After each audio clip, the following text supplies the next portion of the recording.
amigos, somos estudiantes de la carrera de Ingeniería Agroindustrial de la Universidad de Los Llanos.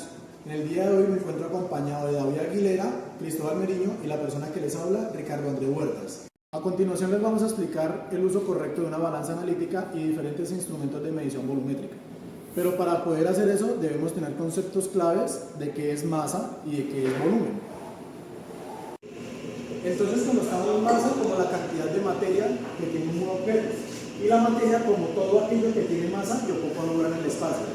La materia está compuesta de átomos y moléculas. En el espacio se puede encontrar de tres formas principales como son sólido, líquido y gaseoso, pero añadido a eso podemos obtener otros dos estados de la materia, agregados de la materia, que son el plasma y el estado de Bose-Einstein, que es cerca del cero absoluto según los grados Kelvin. Tenemos dos características fundamentales de la masa, que es que no depende de la fuerza de gravedad y añadido a eso que se mide en gramos y en kilogramos.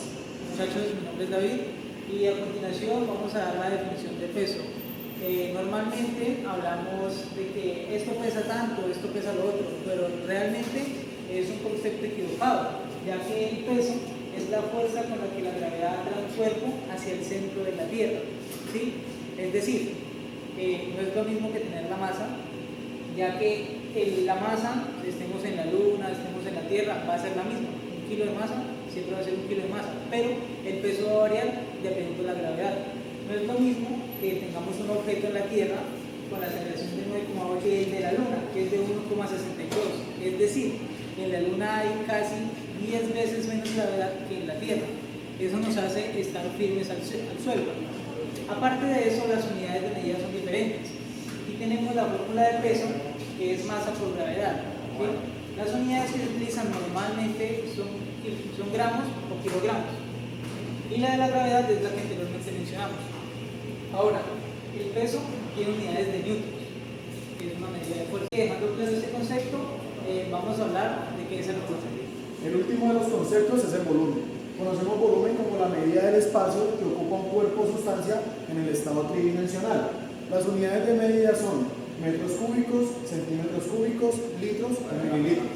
Añadido a eso, el volumen siempre va a depender de la forma y las dimensiones del cuerpo. La fórmula para volumen siempre va a variar según la forma de este mismo cuerpo. Seguido de eso les vamos a explicar cómo medir de manera adecuada con los diferentes instrumentos que tenemos acá en el lado de nuestra Universidad de Los Llanos. Bueno muchachos, para medir la masa, ¿sí? Vamos a utilizar la balanza analítica. La balanza analítica es muy importante su correcto uso, ya que esta va a ser fundamental en los laboratorios que vayamos a tener, química o física, ya que nos va a permitir medir con exactitud la cantidad de solutos, de reactivos, de soluciones, entre otras cosas que tengan masa y se puedan pesar. La correcta utilización de esta nos va a poder permitir tener resultados satisfactorios, no solo tal vez en los laboratorios, sino también en nuestra vida laboral, ya que es muy importante medir con exactitud lo que necesitamos, ¿sí? Por ejemplo, en algunos experimentos necesitamos de mucha exactitud y pues la balanza analítica nos lo va a poder brindar. Ok muchachos, ya después de haber conocido la importancia de la balanza analítica en los laboratorios y nuestro uso cotidiano como ingenieros, entonces ahora les vamos a ir a explicar las partes de la balanza para que la conozcan y sepan qué función cumple cada una y algunas recomendaciones que hay que tener en cuenta. Bueno muchachos, aquí tenemos una de las balanzas que utilizamos en el laboratorio. En este caso, esta balanza cuenta con unas aletas, ¿sí? Que son protectoras. Estas cumplen la función de que el aire no interfiere en nuestro tipo de medida. En algunos casos, cuando tenemos muy pequeñas cantidades, el flujo de aire puede hacer que la medida no sea exacta, entonces por eso se utilizan y se cierra completamente. Cada vez que vamos a pesar algo, siempre se cierran completamente estas alas laterales. También tenemos lo que podemos ver aquí en el centro, que es el platillo de pesada. Es muy importante que cuando pesemos con estas balanzas no lo hagamos de manera directa con los solutos o con lo que vayamos a utilizar, sino siempre utilizar algún tipo de vidrio de reloj o un recipiente que nos permita no tener contacto directo con el platillo de pesada. ¿Por qué? Porque en muchos casos, cuando nosotros pesamos solutos, estos se van a quedar impregnados ahí o pueden tener humedad y eso va a afectar o descalibrar un poco la precisión de esta balanza. Siguiendo tenemos la parte digital, ¿sí? Que pues en este momento no se encuentra activa, pero aquí encontraremos botones muy importantes como el tema de encendido y el tema de tara, que va a ser muy importante al momento de nosotros poner algún tipo de recipiente de los que le estaba hablando en el platillo de pesada. Entonces este botón nos va a servir para que esa masa que va a tener el recipiente no afecte el soluto o lo que queramos pesar en esta balanza. Algo muy importante que deben tener en cuenta, que es el ojo de pez, es que este debe estar calibrado. Si se dan cuenta hay como una pequeña gota, ¿sí? Esa gota siempre tiene que estar entre ese círculo, ya que eso nos va a permitir saber que nuestra balanza va a estar calibrada de manera correcta. Cuando esa pequeña gota no esté en ese orificio, nos va a indicar que la balanza no va a tener un pesaje correcto. También una parte muy importante son las patas que se encuentran en la parte lateral de abajo, y estas nos van a ayudar con el tema a compensar los desniveles que puedan tener las mesas del laboratorio o de algún lugar. Eso se va a ir reflejado directamente en el ojo de pez. Continuando con nuestro ejercicio, vamos a realizar el respectivo pesaje de un instrumento, ¿sí? Primero que todo, vamos a verificar que nuestra balanza se encuentre en cero. Esto con el fin de poder obtener una medida precisa del peso de nuestro objeto, ¿sí? Lo segundo que vamos a hacer es introducir nuestro objeto en la balanza moviendo las puertas posteriores que ya tiene. Esto con el fin de que no interfiera la fluctuación del aire en nuestro pesaje, ¿sí? Como podemos observar, la balanza nos nota unos dígitos del respectivo peso de nuestro vaso precipitado, ¿sí?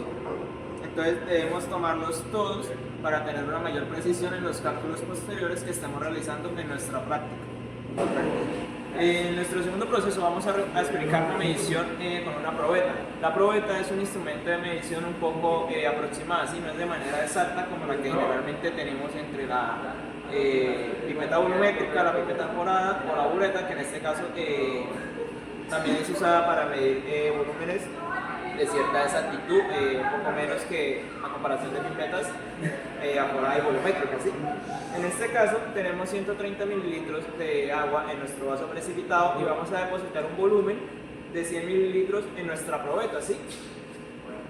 Recordar que para que el volumen sea exacto debemos mantener o llegar con el líquido hasta la raya que indica dónde está el volumen, ¿sí?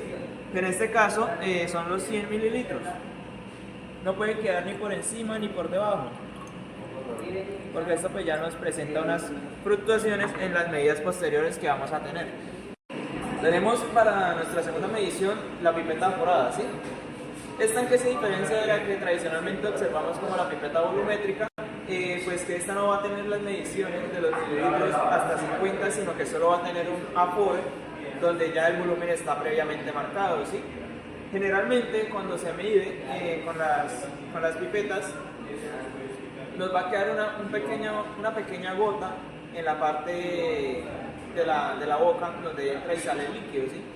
No debemos soplar ni debemos intentar sacar este líquido, porque esta pipeta ya está graduada con ese volumen y el líquido que contiene, o la gota que queda acá en la boca de nuestra pipeta, es parte de la medición exacta que tiene nuestro instrumento, ¿sí? Por esta parte tenemos lo que es la pera de succión, que nos va a ayudar a succionar el líquido que tenemos en nuestro vaso precipitado, ¿sí? La pera consiste de 3 botones. Este es el principal, es para llenarla de aire, ¿sí? En este caso, nosotros no necesitamos llenarla de aire porque no le vamos a extraer. Lo que vamos a necesitar es succionar, por eso le vamos a retirar todo el aire que está en su interior. Tenemos otras 3 letras, otras 2 letras, que es la S, que significa succionar, que es la que vamos a utilizar en este proceso. La E es la de extracción, donde ya se va a retirar, una vez medido el líquido, ya se va a retirar todo de la pipeta.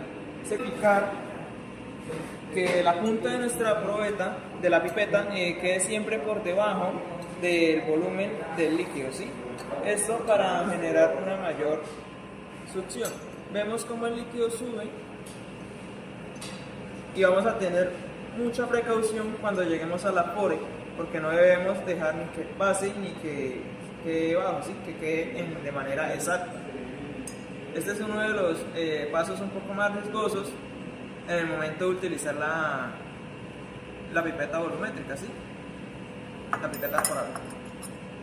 Listo, muchachos, allá nos quedó el volumen exacto medido con nuestra pipeta forada, ¿sí? Bueno chicos, aquí vamos a explicar un poco la bureta volumétrica. Esta tiene, como se pueden dar cuenta, tiene muchos más números que explicó anteriormente mi compañero Cristóbal. Así que esto la hace un poco más precisa y un poco más fácil si, por ejemplo, no queremos medir una sola medida, sino digamos 1, 2 o 4 milímetros. Normalmente esta se utiliza para las titulaciones y pues se pone de esta manera en los soportes universales, ¿sí? Eso también es un objeto que nos ayuda mucho en nuestras prácticas. Digamos, aquí se le añade por encima con un vaso precipitado, se le añade la sustancia que queramos tener y pues podemos trabajar mucho más fácilmente, ¿sí? Esta pues a comparación de la otra tiene muchos más usos y puede ser un poco más fácil de usar. Aquí tenemos nuestra probeta que anteriormente le habían explicado. Alrededor tenemos 25 mililitros acá, lo mismo que tiene nuestra bureta, así que vamos a saber, conocer, hacer un pequeño experimento, saber si la llenamos toda o no.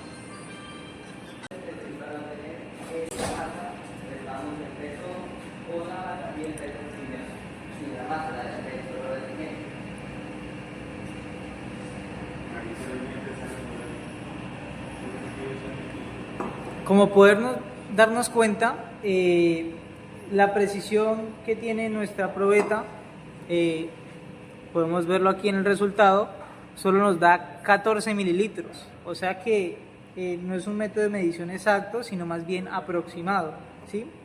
Algo que tal vez no les expliqué anteriormente es cómo funciona. Bueno, aquí tenemos una llave, ¿sí? Una llave.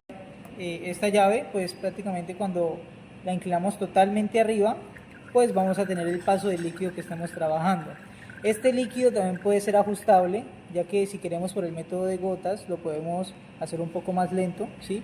Y de igual manera va a seguir saliendo. Eso también nos ayuda a ser un poco más precisos al momento de añadir sustancias o hacer mezcla de sustancias.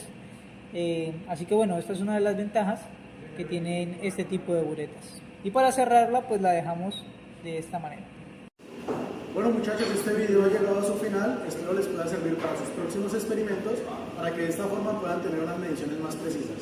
De antemano queremos agradecerles por haber visto nuestro video, esperamos que los conceptos de masa y volumen le hayan quedado de la manera más clara posible, asimismo como el uso de los diferentes instrumentos de medición que usamos, en el caso de la masa, la balanza analítica, y en el caso del volumen, lo que fue la pipeta forada, nuestra bureta y la probeta, ¿sí? De antemano, muchas gracias. Así que ya saben muchachos, antes de utilizar las balanzas o algún instrumento de medición, recuerden seguir los tips y pasos que le dimos. Y pues nada, si tienen algún comentario respecto a algo que deberíamos agregar o algo que nos faltó, bienvenido sea. Y pues nada, la idea es que sigan aprendiendo. Hasta luego. Muchas gracias.